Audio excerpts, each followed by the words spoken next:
অনেক লোকের কাছে বলছে তুমি শূন্য পাইছে, এটা পাইছে, রূপা পাইছে, অনেকগুলো অনেক কিছু আছে, কিন্তু আমরা হয় নাই। হঠাৎ মাঝামাঝি স্বর্ণ, রূপা, তামা, পিতল, কাস্টিং, দস্তা, অ্যালুমিনিয়াম এগুলো আর কি। ময়লা যদি আমরা ব্যান্ড কিনি না, মালিকে ব্যান্ড দিয়ে দিচ্ছে, বাঙ্গায় টুকাই মুনি তারা মাল দিব, আমরা মালের পরিবর্তন টাকা দিয়ে দিব আর কি। আমরা দিনে খুঁজি না, রাত 8টার দিকে বাইরে 11টা 12টার দিকে বাসায় যাবো। একটা ডুবাসা গাড়ি আসার ময়লা ময়লা খুঁজি যা হয় তা লয়ে যায় না, ডুব ভরা নাই মানে প্রতিদিন ভরে, মানে একদিন ভরা নাই 400 500 600 মানে হিসাব নাই, মানে একদিন এক বড় লোক এলাকার ময়লা আর গরিবের মধ্যে ময়লার মধ্যে কিন্তু পার্থক্য নাই। তো ময়লা বড় লোকের যে ময়লা বস্তু লোকের সেই ময়লা হইব। হয়তো মনে হচ্ছে বড় লোক একটু কম খাদ্য খাইবো, আমরা গরিব একটু বেশি খাইবো। কারণ কি, যখন আমরা শাক খাইবো, সবজি খাইবো, বড় লোক কিন্তু এগুলো খাইবো না। তারা কি করবো, গরুর মাংস, বড় বড় মাছ, ইলিশ মাছ, তারা কিন্তু এগুলো খাইবো। আমরা কিন্তু ভাই এগুলো খাইতে পারবো না, আমরা শাক সবজি খাই আমরা জীবনটা কাটাইতে হবে কিনো মতে।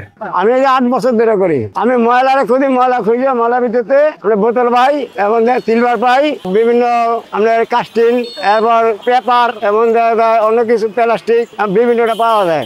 অনেক ভিত্তি বেল্ট পাওয়া যায় এবং হ্যাকসো পাওয়া যায় এবং তার পাওয়া যায় এবং দেখা যায় কিছু কিছু চাকু পাওয়া যায়। এখন দেখা যায় প্যাকেটটা খুলে এলো, ঢোকাটা খুলে নিলাম, ব্যাট করে মনে করে লাগিয়ে গেল হাতে, ওই বস্তাটা খুলে নিলাম, ব্যাট করে হাতে লেগে গেল, আমরা হাত কাটিয়ে দিতে পারে। এবার ওই সময় আমরা যখন গেরি ওই ময়লার দিক তেনা মেনা থাকে না, ওগুলো নোংা মোঙ্গা দিয়ে পেঁচে রাই হাতে, ওই পেঁচে রাইকে তখন আবার মেডিকেল যায় বা ডাক্তার এসে যায়, ব্যান্ডেজ ব্যান্ডেজ করে ওইটা আবার ঠিক করি।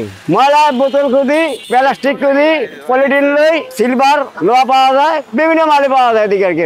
আমি ওদিকে কালো ওই কল্যাণপুরেতে, আর ওদিকে দারুসালাম, আর এদিকে মিরপুর 1 নম্বর 2 নম্বর ময়লা খুঁজি। হ্যাঁ, ময়লা দিলে বলতে পারি, ময়লা যেখানে আছে ওখানে বাঙ্গারি কিছু পাওয়া হয়ে যাইব। বস্তা খুললে ওখানে লাড়াচাড়া করলে, ওগুলো উল্টা পাল্টা করলে এমন দেখা যায় 2টা 4টা বোতল পাই, 4টা গ্লাস পাই, এমন দেখা যায় 4টা কাস্টিং পাই, এরকম খুঁজে গাছে যা পাই আর কি। যেমন এখানে 5টা বস্তা আছে, তেমন খুললাম, খুলে যেমন 2টা পাইলাম না, 1টা পাইয়া গেলাম। এরকম ধরনের কিছু মাল বস্তা ভিতরে পাওয়া যায়, পলিথিন বান্ধা পাওয়া যায়, ব্যাগ বান্ধা পাওয়া যায়, অনেকে পাইছে, স্বর্ণ টর্ণ পাইছে, জিনিস টিনিস, গলার হার, এমন দেখা যায় হাতের চুরি, এগুলো পাইছে, পুরান মাল ওখানে আলাই দিছে, ওগুলো পাইছে।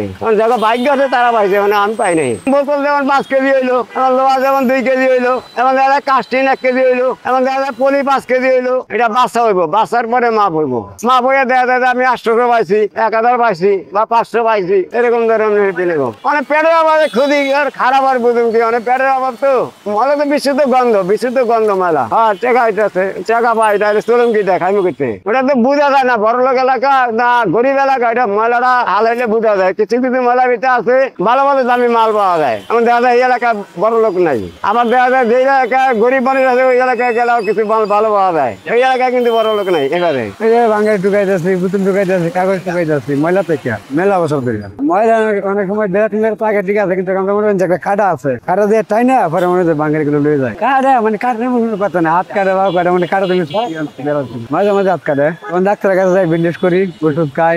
মিরপুর এলাকাতে 10 নম্বর আছে, 11 নম্বর আছে, তালতলা আছে, কাজীপাড়া আছে, শেওড়াপাড়া আছে, মানে জায়গায় বিভিন্ন জায়গায় আছে। ময়লা দেখলে বুঝতে পারি মানে ময়লার মধ্যে বাঙালি আছে, এই ময়লার মধ্যে এটা আছে, এটা আছে, মানে এই যে মানে ময়লাটা এরকম মনে করেন যাই, এটাকে খুঁজাখুঁজি করলে মানে অনেক কিছু পাওয়া যায়। আগে চিন্তা করি মানে মাল পাইমু না পাইমু, আগে সেটা চিন্তা করি, চিন্তা ভাবনা করিয়া বেলা দিনে কাটি, মানে একটা বস্তা হলে বেলাতে কাটি, কাটিয়া পরে চেক করি মাল আছে কিনা।